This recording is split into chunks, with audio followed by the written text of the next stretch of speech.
The structure of spermatozoa or sperm consists of head, followed by neck region, midpiece, and tail. In the head part of spermatozoa consists of nucleus, which contains haploid set of chromosome, which is also the genetic material of the organism. An acrosome is found at the tip of nucleus, which is actually a vesicle that contains hydrolytic enzymes, which are hyaluronidase and protease or acrosome, which are responsible to digest the membrane of female gamete, secondary oocyte, and enable the sperm to penetrate the membrane of this female gamete. The next part is neck region of the spermatozoa, which is actually the joining site between the head and midpiece of the spermatozoa.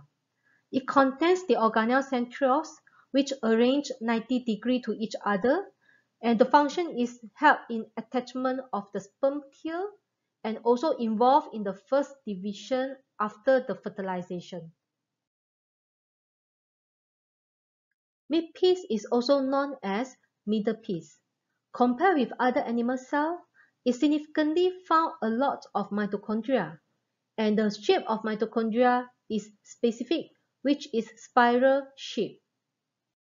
With the large number of mitochondria, it's able to provide energy for the locomotion of the sperm. The last part of spermatozoa is the tail.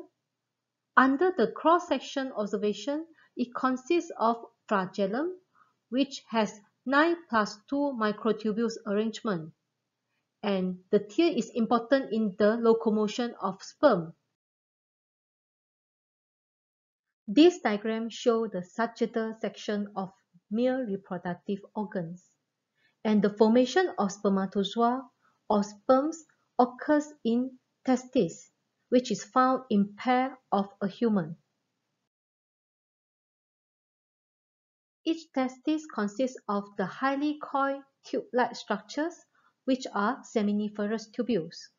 This is the site of spermatogenesis, which is the process to form the sperm or spermatozoa.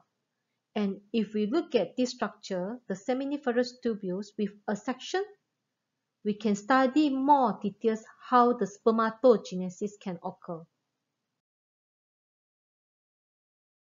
Other than the cells involved directly in spermatogenesis, there are 2 important cells can be found in seminiferous tubules. So this is one micrograph that shows a few seminiferous tubules. This is one, and we have another 2 seminiferous tubules. They are found close to each other. And if we study one section of this seminiferous tubule, we can observe the Sertoli cell and lattice cell clearly. Sertoli cells are the large cells that can be found in the seminiferous tubule, which can be significantly identified by its large nucleus. So here is one Sertoli cell, here is another one. And outside the seminiferous tubule, there is a group of lattice cells, which are important in the secretion of the testosterone, which is the male hormone can stimulate the spermatogenesis. Spermatogenesis begins with a type of epithelial cell, which is primordial germ cell. Primordial germ cell is a diploid cell. So in this diagram, we use a pair of homologous chromosomes to represent this diploid cell. Each primordial germ cell will undergo mitosis and differentiate into spermatogonial stem cell. Half of the spermatogonial stem cell will maintain at the germ cell line to ensure repeated mitosis in future to produce spermatogonia, but another half will proceed to mitosis to produce diploid spermatogonia. So one spermatogonia stem cell can produce two spermatogonia.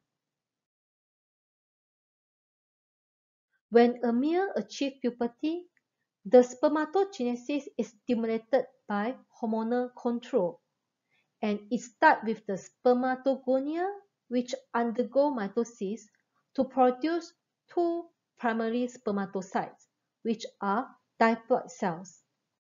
Each primary spermatocyte will proceed to meiosis I, which is typically shown by the suppression of homologous chromosome and produce the haploid secondary spermatocyte. Each secondary spermatocyte consists of haploid set of chromosomes. So from one diploid primary spermatocyte, it is able to produce two secondary spermatocytes, which are haploid. And both secondary spermatocytes will proceed to meiosis II, which is significantly shown by the separation of sister chromatids. And the haploid spermatids are formed. Spermatids are the spherical cells which are non-motile and squeeze between the Sertoli cells in the seminiferous tubule to gain the nourishment.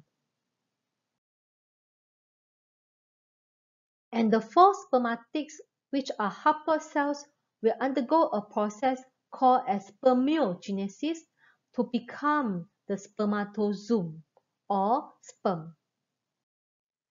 Compared with spermatids, spermatozoon or sperms are the matured male gametes they are able to move. So from one diploid primary spermatocyte, it's able to form four haploid spermatozoa. And what is meant by spermiogenesis, which is actually a process to differentiate the spermatid into the matured sperm cell or the matured spermatozoon. So compare the observation between the spermatid and the matured spermatozoon. We notice that the cell now become elongated, and then the large volume of cytoplasm also become reduced. So this is the very minimal or minimized cytoplasm can be found in the head part of the spermatozoon. And they develop the vesicle which is called as acrosome, and they form a tail.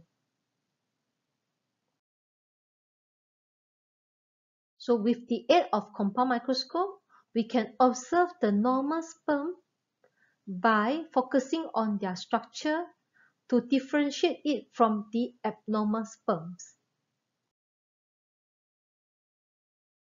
Compared with the female gamete formation, for the spermatogenesis, the process is continuous and prolific, means it's able to produce large quantities of the male gametes when the person achieves puberty.